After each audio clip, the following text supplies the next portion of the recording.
On va laisser de côté la politique française maintenant pour parler de ce qui se passe en Égypte avec Harold Iman. Bonsoir Harold. Bonsoir. C'est la suite du procès de l'ancien président égyptien Hosni Moubarak au Caire.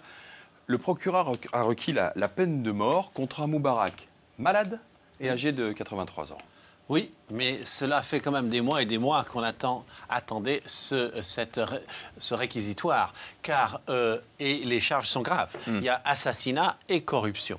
La corruption, ça encourt la peine, la réclusion à perpétuité, et l'assassinat, bien sûr, la peine de mort. Pourquoi lui, qui est-ce qu'il a assassiné? Eh bien, il aurait donné des ordres pour réprimer dans le sang les manifestants. De tirer dans la foule, quoi, de tirer dans la foule, tant à la police qu'à l'armée.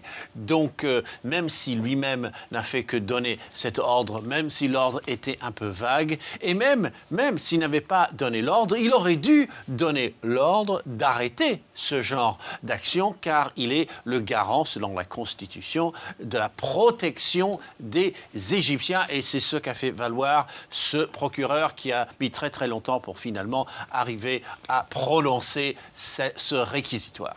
Le procès d'Hosni Moubarak se déroule en même temps que les élections législatives. Alors... Oui, les frères musulmans, 30 à 35%, et les salafistes, qui sont encore plus islamistes que les frères musulmans, sont à 25%. Donc vous voyez, tout ce bloc islamique est énorme. Face à eux, les laïcs et les nationalistes font 20%. Mais il y a derrière tout cela le régime militaire qui, lui, veut prouver qu'il n'est pas tendre avec l'ancien président dictateur, on va dire.